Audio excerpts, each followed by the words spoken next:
Look, there's something about artificial intelligence that I honestly think most people still haven't fully processed. Because normally when people talk about AI, the conversation stays around things like productivity, new tools, or certain jobs disappearing. But when we started going deeper into this topic, you made an important observation. Maybe the real impact won't only be economic or professional, maybe it will be psychological. And honestly, the more I think about that, the more I believe it might be true.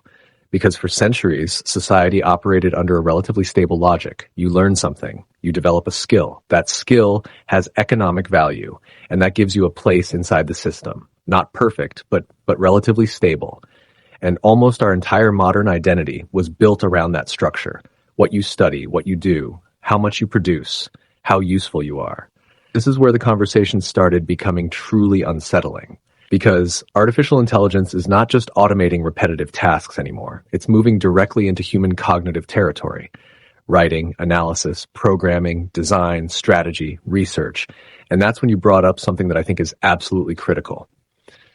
Historically, every technological revolution destroyed jobs, but also created new ones. And that's true. It happened with agriculture. It happened with industrialization. It happened with the internet. But this time a different question appears. What happens if the new jobs can also be done by artificial intelligence? And that question completely changes the conversation. Because then, the problem stops being simply about adapting. It starts becoming something structural.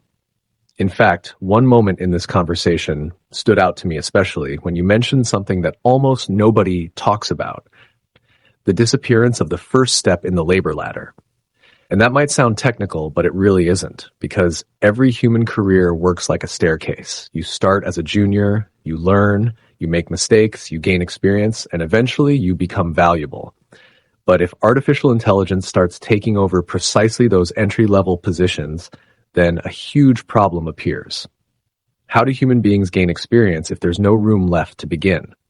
And honestly, I think most people still don't understand the implications of that, because this is no longer just automation. This is a transformation of the entire structure of human labor. And then the conversation started moving towards something even deeper, because you connected all of this with the psychological dimension.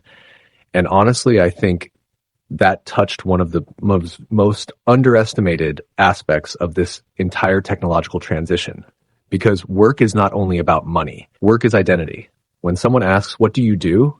They're really asking, who are you? What value do you bring? What place do you occupy in the world? So if work starts losing stability, then human identity itself also begins to destabilize. And I think that's one of the hardest things to process about the future. Because maybe the real shock of artificial intelligence won't be economic at first. Maybe it will be psychological. The feeling that the system is changing faster than the human mind can adapt to it. And when you said that people might eventually enter a kind of collective crisis of purpose, honestly, I don't think that's an exaggeration, because humanity has never experienced anything like this before. We have never faced a non-human intelligence capable of competing with us in advanced cognitive areas. And that completely changes our perception of human usefulness. Now, something important. This doesn't necessarily mean total collapse, because there's also another possible scenario. One where automation reduces brutal labor, increases productivity, and allows new ways of living. But even in that optimistic scenario, the psychological transition could still be extremely difficult. Because human beings evolve to adapt slowly, and this is happening incredibly fast. In fact, another interesting thing you mentioned was how we're already seeing small symptoms of this every day. People no longer know which videos are real. Images can now be fully generated by AI, voices can be cloned, digital reality itself is starting to feel unstable, and this is probably only the beginning. So maybe the big question is no longer which jobs will disappear. Maybe the real question is something else entirely. How does a civilization change when intelligence is no longer exclusively human? Because honestly, I think we're only beginning to understand what that truly means.